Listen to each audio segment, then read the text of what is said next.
gayanya seperti apa sih sebagai seorang pemimpin. Oke, bisa mungkin dijelaskan kemarin pertemuan kita bahas tentang apa? Bisa tunjuk tangan salah satu di antara kalian? Siapa?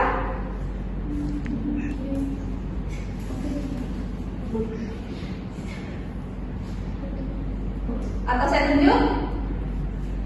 Ya, tentang konsep dasar serta pemahaman kalian tentang yang kemarin kita pelajari bersama. Ya.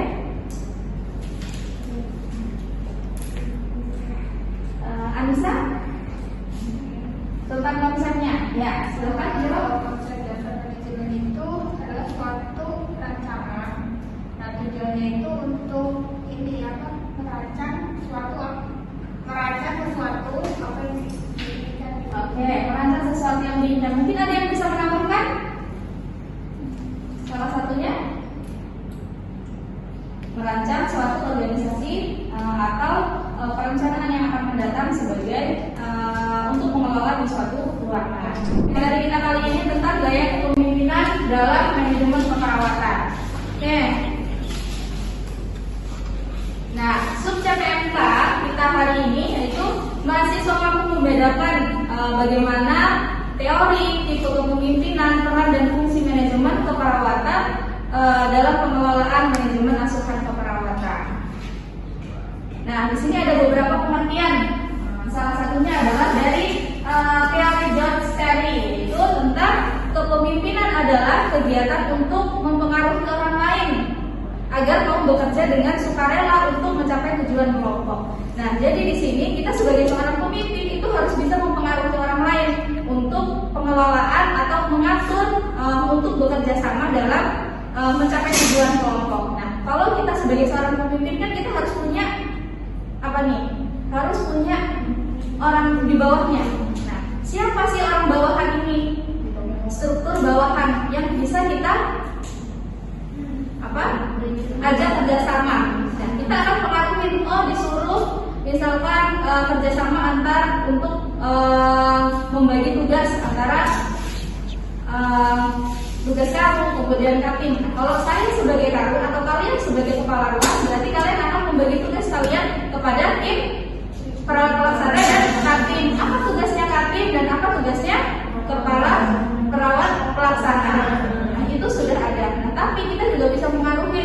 Nah, sebagai kepala ruangan nih, pengaruhnya apa supaya si kapim ataupun perawat pelaksana bisa bertugas sesuai dengan prosedur dan tugas mereka masing-masing. Nah, di sini ada kepemimpinan merupakan penggunaan keterampilan seseorang dalam mempengaruhi orang lain untuk melaksanakan sesuatu dengan sebaik-baiknya. Jadi, kita sebagai seorang pemimpin juga harus punya keterampilan. Gaya kepemimpinannya yang kita terapkan kepada bawahan itu seperti apa? Gitu ya. Nah, di sini dapat disimpulkan definisi kepengertiannya itu adalah kepemimpinan di atas, maka kemudian dipandang sebagai suatu proses interaktif yang dinamis yang mencakup 3 dimensi. Yang pertama ada dimensi kepemimpinan, ada bawahan dan situasi. Ada perbedaan nih kepemimpinan dan manajemen. Kalau kepemimpinan apa perbedaannya? Kalau kepemimpinan berfungsi dalam dan di luar suatu organisasi. Nah, seseorang pemimpin harus memotivasi. Nah, misalkan kalian sebagai kamu berarti harus memotivasi bahwa kalian kapim dan perawat pelaksana. Kemudian memberikan inspirasi pada orang lain. Contohnya apa? Misalkan kalian berprestasi sebagai kepala ruang, berarti ada contohnya kan? Ada bentuk motivasi, ada inspirasi orang lain. Misalkan kalian dapat reward dari atasan, berarti menginspirasi bawahannya. Kemudian kalau manajemen sendiri itu apa? Tadi yang kita belajar konsep apa, Anissa? Proses yang merancang dan memelihara suatu lingkungan di mana orang bekerja di dalam suatu kelompok untuk mencapai tujuan tertentu. Oke, nah itu kalau manajemen berarti dia adalah proses perencanaan, gitu kan? Jadi kalau konsep dengan manajemen itu beda. Kalau kepemimpinan berarti dia pemimpin. Kalau manajemen itu berarti memanage atau merencanakan sesuatu yang memang untuk mencapai suatu tujuan.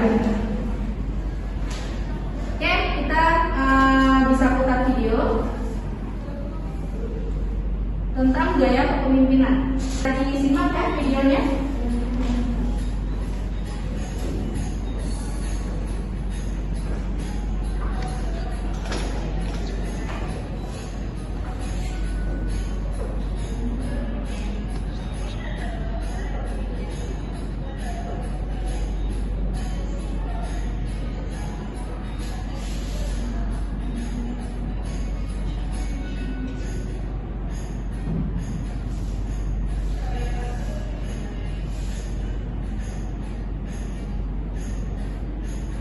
Untuk gaya kepemimpinan ada tiga ya, kemarin ada otoriter, ada bebas dan demokrasi.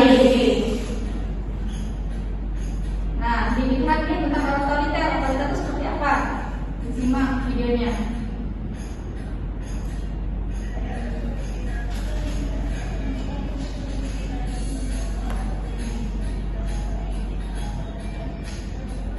Nah, di sini kalau otoriter sebagai diktator dan semua kendali ada di tangan pemimpin satu orang.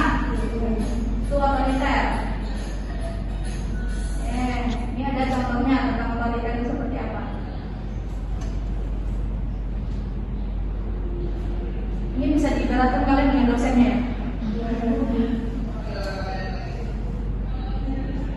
Atau kalian nanti kalau bekerja di suatu rumah sakit diskusi dengan bagian manajemen misalkan.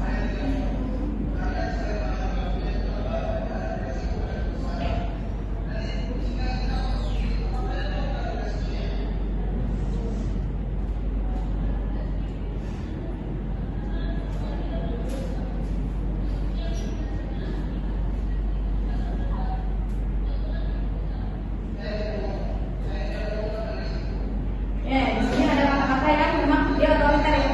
Dia tidak mau bertanggung jawab. Apakah kalian bisa mengambil resiko? Nih, untuk gaya bebas berarti terserah bawahannya.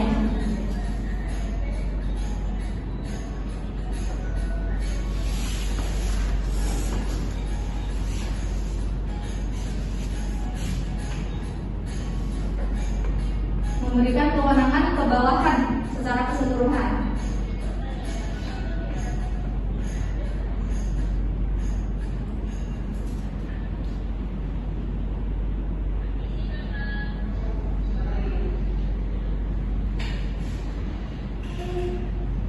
Ini nggak seberapa rendah ya?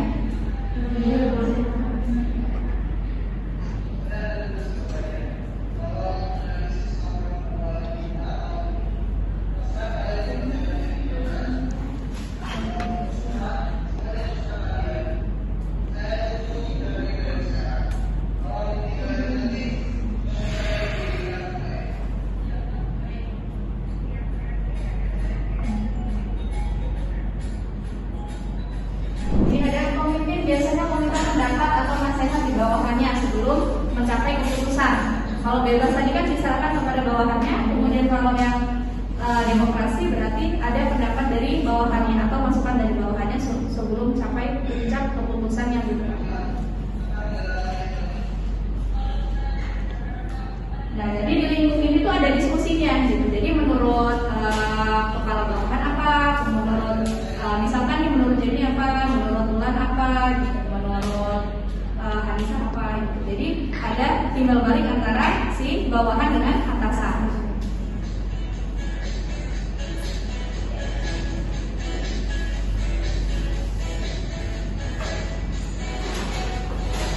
Dari gaya kepemimpinan dalam manajemen keperawatan itu kan ada tiga ya, gaya kepemimpinan otoriter, kemudian demokrasi dan bebas. Oke.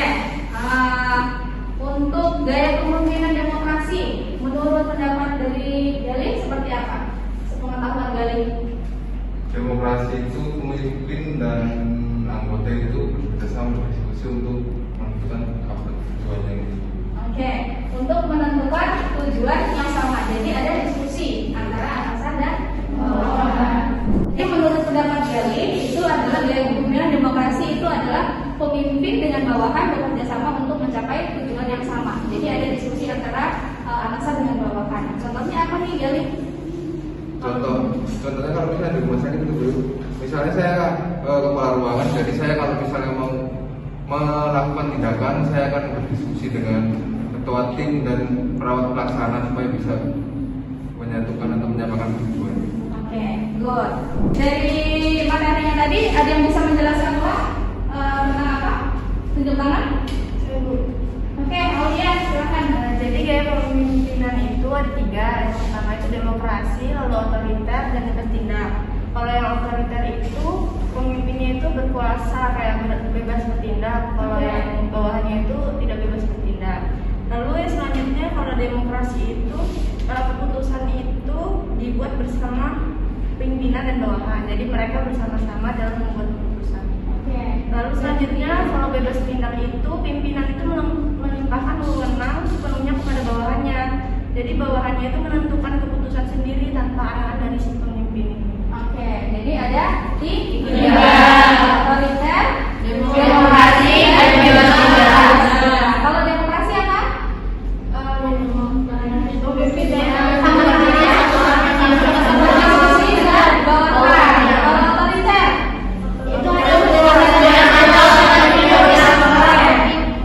Yang ketiga,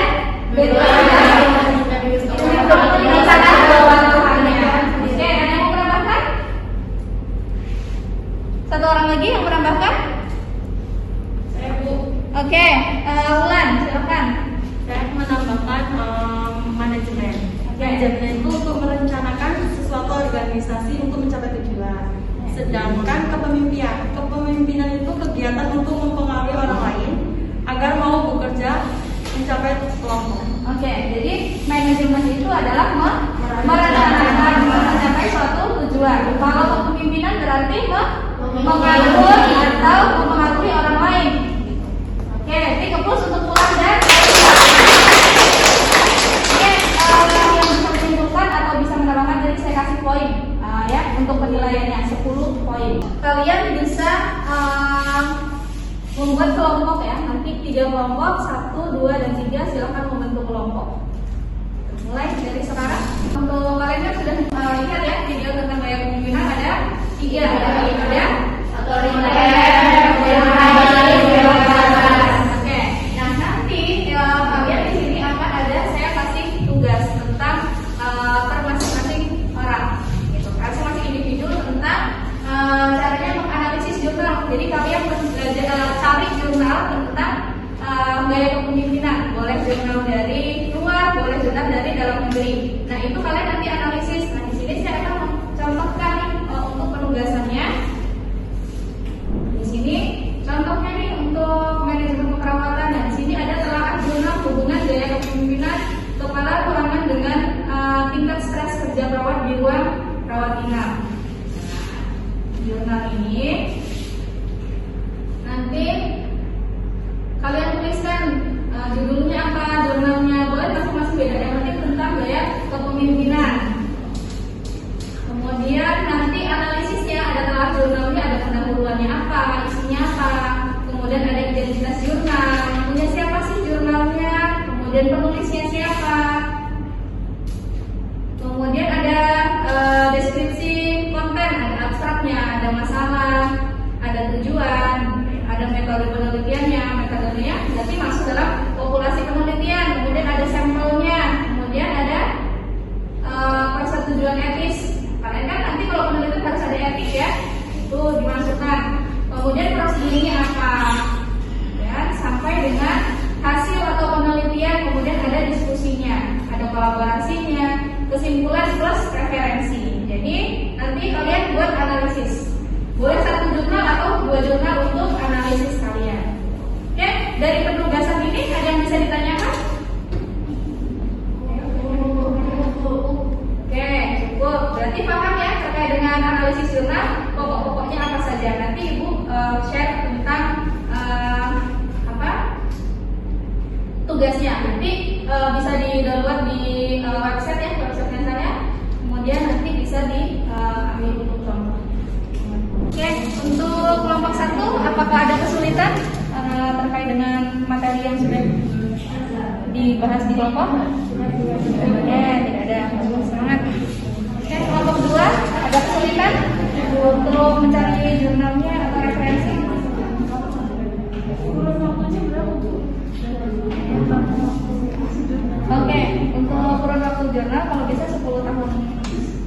terakhir ya gitu. Jadi lebih update untuk materi untuk analisis. Oke, untuk kelompok 3 ada kesulitan?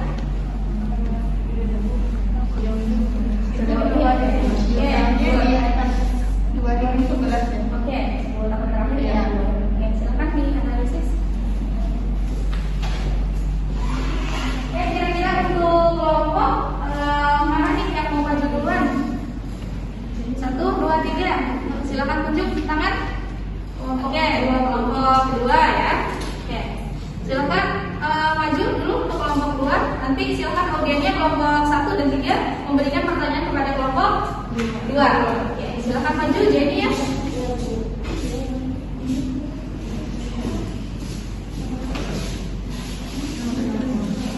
Assalamualaikum warahmatullahi wabarakatuh.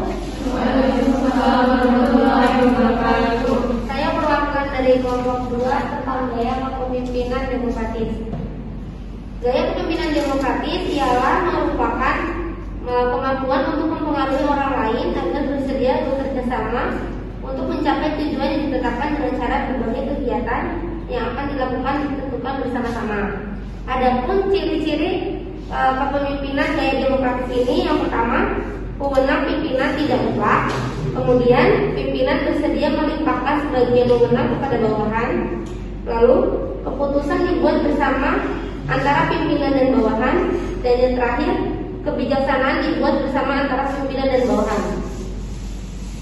Adapun gaya kepemimpinan ini mendatangkan keuntungan antara lain berupa keputusan secara tindakan yang lebih objektif, timbul rasa ikut memiliki, serta terbinanya moral yang tinggi. Nah, sekian penjelasan dari kelompok kami. Ada yang ingin ditanyakan dari kelompok 1 atau kelompok 3? Kelompok 1. Ya, silakan. Di sini kita perwakilan dari kelompok 1 ingin bertanya, apa sih kelebihan dan kekurangan jika pemimpin itu menerapkan gaya kepemimpinan demokratis? Iya, baik. Ya, izin menjawab ya, Saudari Dewi.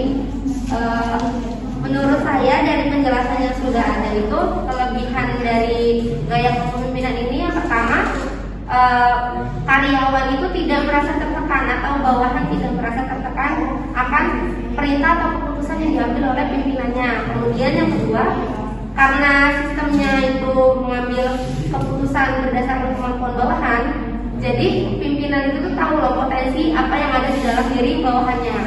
Nah, kalau misalkan kelemahan itu, karena ini pemimpinnya itu wewenangnya nggak mutlak, jadi dia nggak bisa secara tegas misalkan melarang apa yang diinginkan oleh bawahannya gitu, Dewi.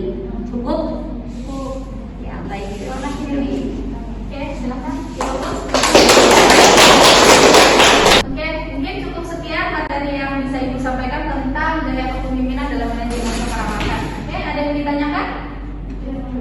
Ya,